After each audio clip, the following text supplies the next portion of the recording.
भाई बिना स्थान पर बैठे तपस्या कैसे हो सकती है। अब ये काफी समय तक आकाश में चक्कर लगाते रहे और अंत में जब निराश हो गए, हताश हो गए, तो ब्रह्मा जी के पास पुनः लौट करके आए और हाथ जोड़ करके कहा, पितामह कृपा करो, प्रार्थना है कि हमें कोई ऐसा स्थान नहीं मिल रहा है जहां हम बैठ करके तपस्या करें। तो ब्रह्मा जी ने विचार किया कि सत्य है। उसी समय ब्रह्मा के मन के द्वारा एक मनोमय नाम का चक्र उत्पन्न हुआ। ब्रह्मा जी ने कहा, देखो सभी महात्माओं, हम ये चक्र छोड़ रहे हैं और ये मर्त्यलोक में पृथ्वी पर जहां कहीं ये स्थिति तो हो जाए, रुक जाए, उसी को अपना पवित्र स्थान मान करके और वहीं पर बैठ करके भजन करना। छोड़ दिया, चक्र छोड़ दिया और महात्मा पीछे पीछे चल पड़े।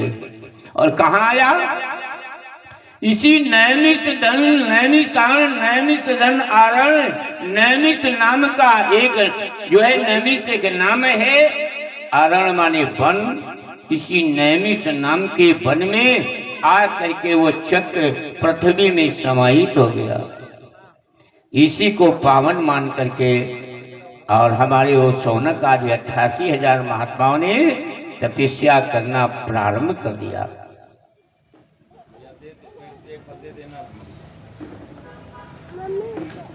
यही महात्मा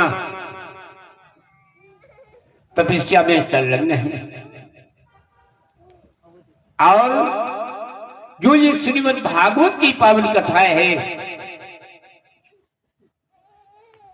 ये पहले पूर्व में पहले केवल वेद ही थे, पुराण नहीं थे, शास्त्र नहीं थे, वेद ही 4 थे।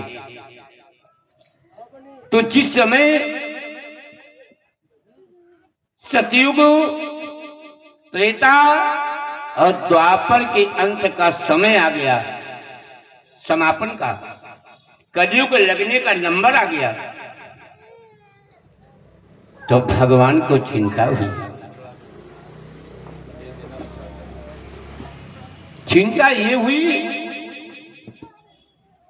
कि कलिकाल में इन वेदों को पढ़ना और पढ़ाना और सुनना बड़ा कठिन मामला हो जाएगा।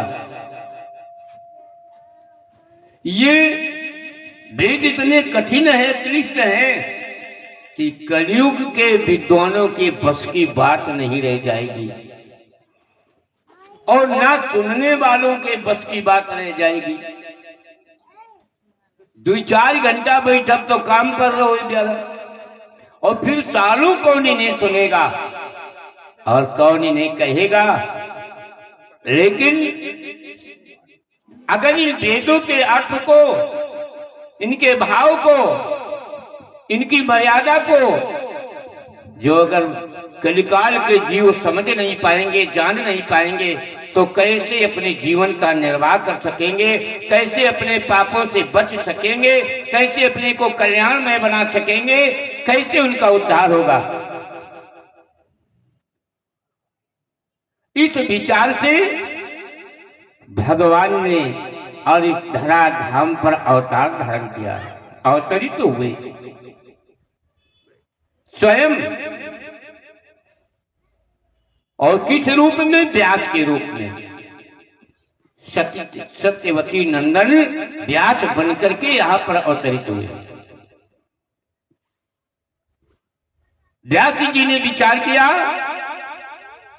कि अब इन वेदों के कई प्रकार के कई खंड किए जाए, छोटे छोटे भाग और सरल भाषा में, जो कलिकाल में विद्वान सुना सके और श्रोताजन बैठ करके श्रवण कर सके। ऐसा विचार करके व्यास जी ने वेदों के खंड करना प्रारंभ किया, पुराणों का निर्माण करना प्रारंभ किया। लेकिन विचार किया कि हम तो बताएंगे, बोलेंगे, लिखेंगे, लिखने वाला कौन होना चाहिए, क्योंकि हम तो केवल बना करके बोलेंगे इन वेदों के अर्थ को। इसके लिए जा करके गणेश भगवान के पास गए और कहा, गणेश जी कुछ थोड़ा मेरा सहयोग करना है, मदद करना है। तो गणेश जी ने कहा, बताओ भाई। व्यास जी ने कहा, हम वेदों के अर्थ को स्पष्ट करेंगे सरल भाषा में, तो हम पुराण बनाएंगे और तुम्हें लिखना है। गणेश जी ने विचार किया, ये तो बड़ी मुश्किल बात, नहीं जाने कब तक ये क्या करेंगे, क्या बोलेंगे, क्या लिखाएंगे, कब तक हम लिखेंगे। ऐसा करें, कुछ साफ इनकार भी करना ठीक नहीं है, ऐसा कुछ घुमा करके बता दें कि स्थिति ये कि जो है न लाठी टूटे और सांप भी मर जाए। गणेश जी ने कहा, देखो ठीक है, हम बात मानते हैं, लेकिन एक बात है कि हम लिखेंगे और कहीं अगर हमारी कलम रुक गई तो फिर नहीं लिखेंगे, हम चले जाएंगे। साफ बात है, कलम हमारी रुकना नहीं चाहिए। व्यास जी ने कहा, अच्छा। गणेश जी, एक बात हमारी भी शर्त है। क्या है कि जो भी हम बोलेंगे, जो तुम लिखोगे, तो समझ करके लिखना है, उसका अर्थ, उसका भाव बिना समझे सोचे मत लिखना। चल ठीक। इसी प्रकार से व्यास जी ने 17 पुराणों का निर्माण किया। जिस समय 17 पुराण बना चुके तो बड़ी प्रसन्नता हुई। भाई कोई अच्छा काम कोई करता है तो उसे आज प्रसन्नता होती है, खुशी होती है। महाराज को बड़ी प्रसन्नता कि हमने कलिकाल के जीवों के कल्याण के लिए, उद्धार के लिए बड़ा सुंदर मार्ग निकाल दिया है। और वास्तव में ये परोपकार का कार्य है, किसी के साथ हित कर देना सबसे बड़ा धर्म है। लिखा है कि पर ही तो सरिसे और धर्म नहीं भाई, और पर पीड़ा सम नहीं अधमाई। दूसरे के साथ हित करने के बराबर कोई धर्म नहीं है और दूसरे को कष्ट देने के बराबर कोई पाप नहीं है। बड़े प्रसन्न है। प्रातः काल इनका आश्रम कहाँ है? सरस्वती नदी के तट पर पश्चिम की दिशा में सम्याप्रास नाम का आश्रम बना हुआ है, जहां पर हजारों तमाम संत महात्माओं का समागम चला करता है। क्योंकि भाई संत महात्माओं के यहाँ संत महात्माओं का ही समागम होता है, सत्संग होता है। और इस संसार में सत्संग के बराबर कोई संसार में पुण्य नहीं है। सबसे बड़ा सत्संग है पुण्य। क्यों? दिनो सत्संग विवेक न होई, राम कृपा कछु सुलभ न सोई। बिना सत्संग के ज्ञान की प्राप्ति नहीं होती है। जब तक सत्संग में नहीं जाओगे किसी, तब तक कैसे ज्ञान प्राप्त होगा?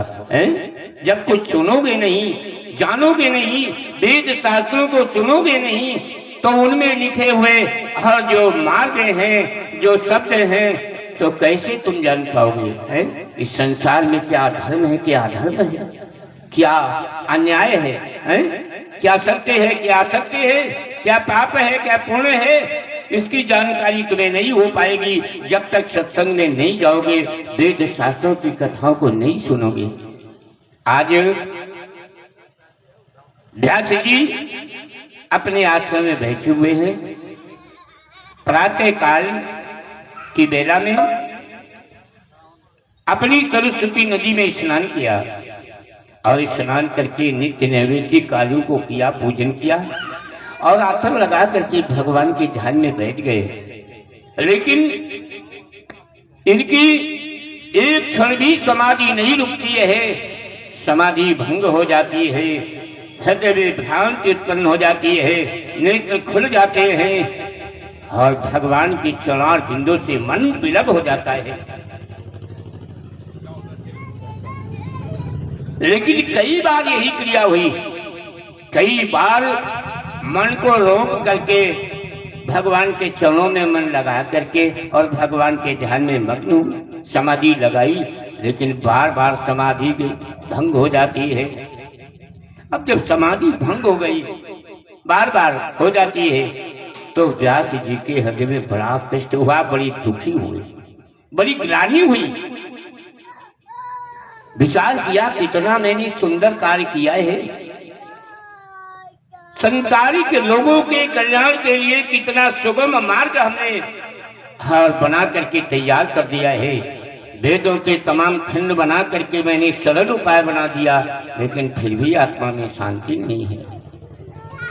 समझ में नहीं आता है क्यों ऐसा है।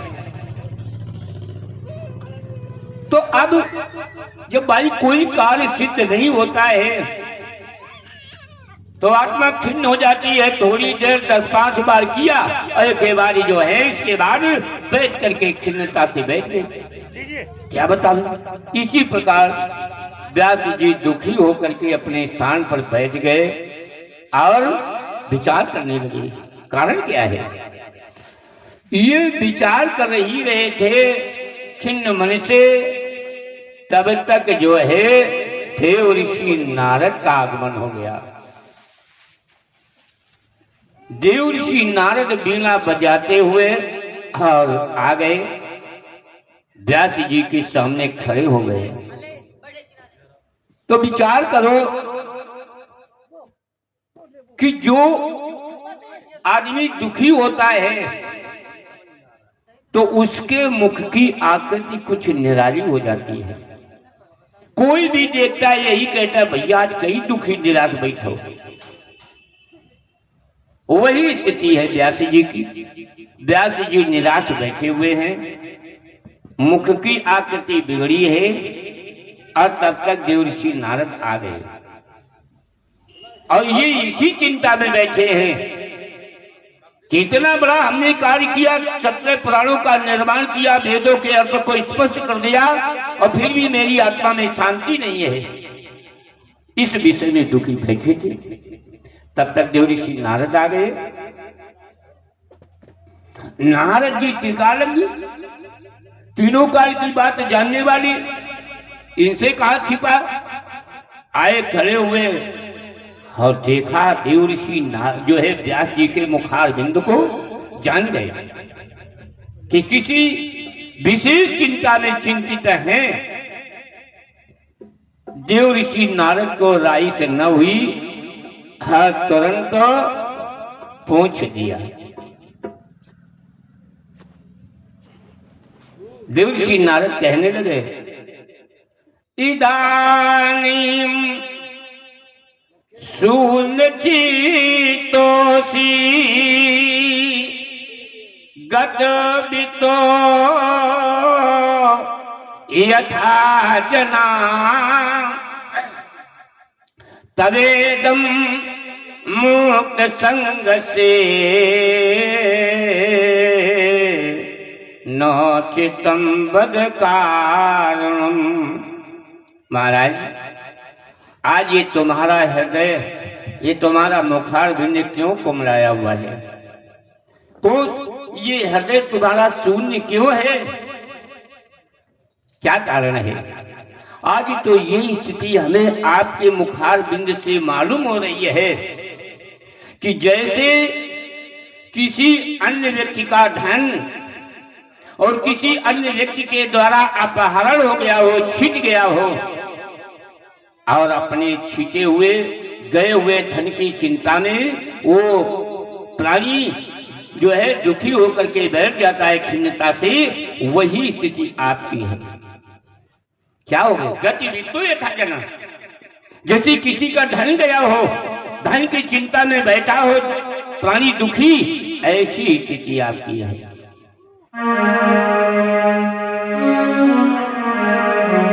और ऋषि राजी मुखमंडल पर क्यों गहरी चिंता छाई है।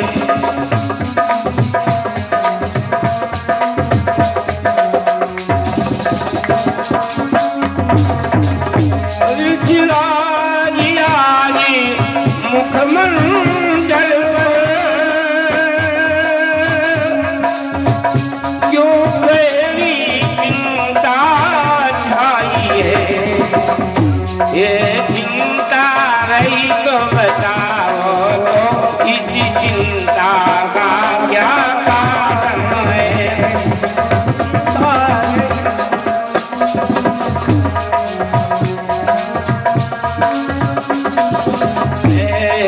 चिंता रही तो बताओ तो इस चिंता का क्या कारण है।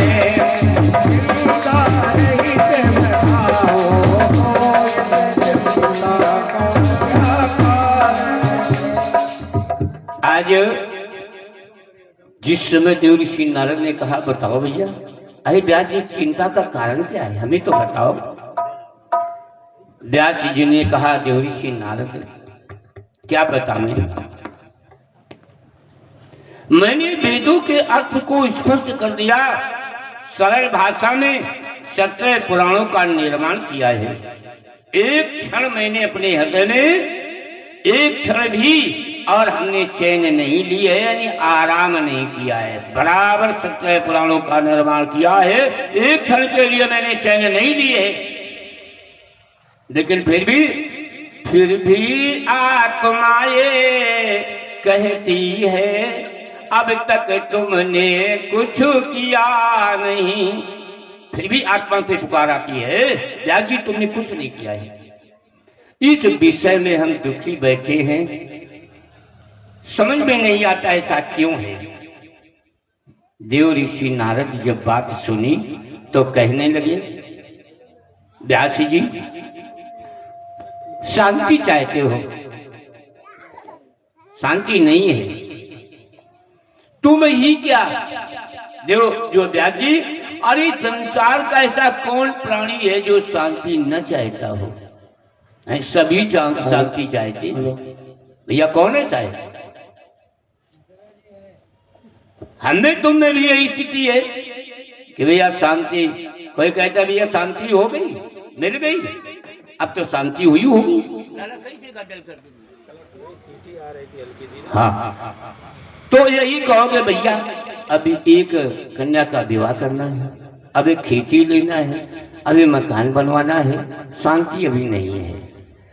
लेकिन व्यास जी ने कहा, देवर्षि नारद ने कहा व्यास जी से कि शांति कहाँ है। शांति तो भगवान के चरणों में है। जिसका मन भगवान के चरणों में लग गया है, जिसके हृदय में भक्ति का भाव बन गया है, जो संसार की समस्त विषय वासनाओं का अंत कर दिया है, उसी को शांति है, बाकी शांति नहीं है। जब तक हमारा तुम्हारा मन सांसारिक विषय वासनाओं में फंसा हुआ है तब तक शांति नहीं है।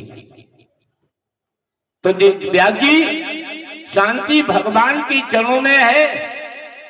शांति तो प्रत्येक जीव चाहता है, लेकिन जो शांति का पति है उसे कोई नहीं चाहता है। शांति हम तुम चाहता, लेकिन पति कौन है। शांता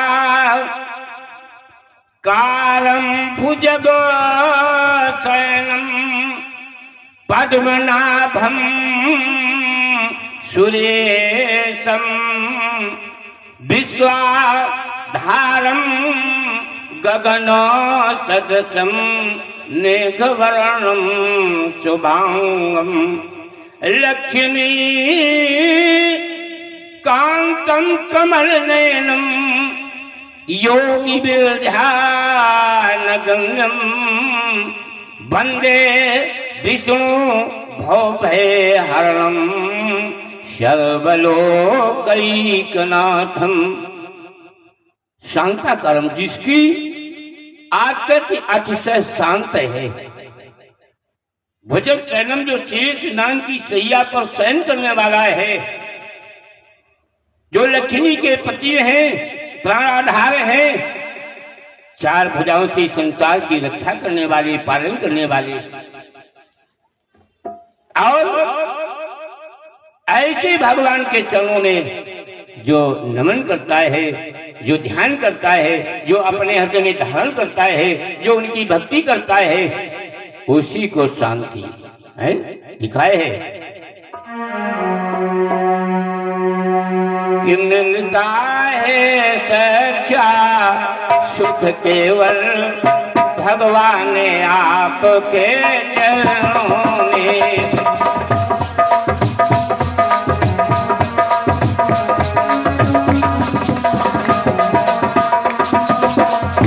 मिलता है सच्चा सुख केवल भगवान आपके चरणों में।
तो इस प्रकार से आज देवर्षि नारद ने कहा कि शांति क्यों नहीं है। आपने जो 17 पुराणों का निर्माण किया है, ये सब तुम्हारे व्यर्थ हैं। इन पुराणों के श्रवण करने मात्र से सांसारिक जीवों का उद्धार एवं कल्याण नहीं हो सकता। क्यों? ये तुम जानते हो कि इस धरा पर भगवान का अवतार होता है, और कब होता है?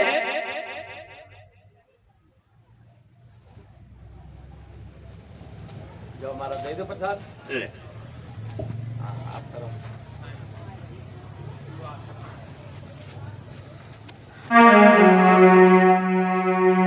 कि जब जब हो ये धर्म के हानि,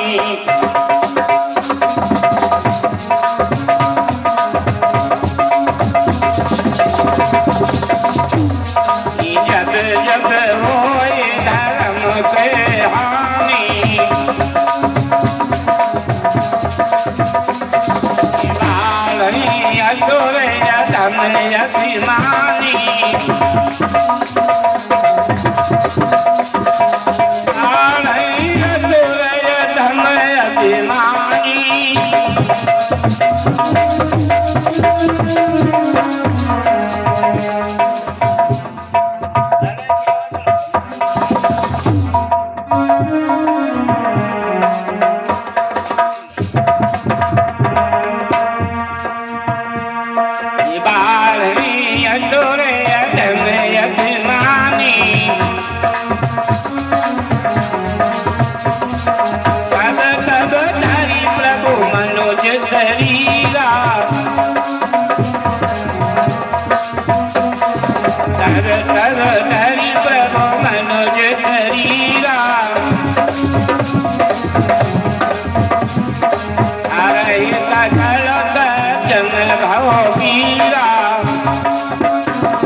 भगवान की।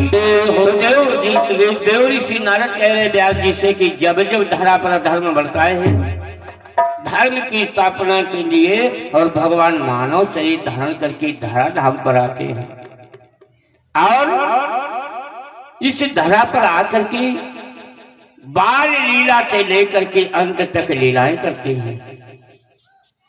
लेकिन तुमने किसी भी 17 पुराणों का निर्माण तो किया है, लेकिन किसी भी पुराण के अंतर्गत एक भी भगवान के पावन अवतार की लीला हर अंकित नहीं किया है।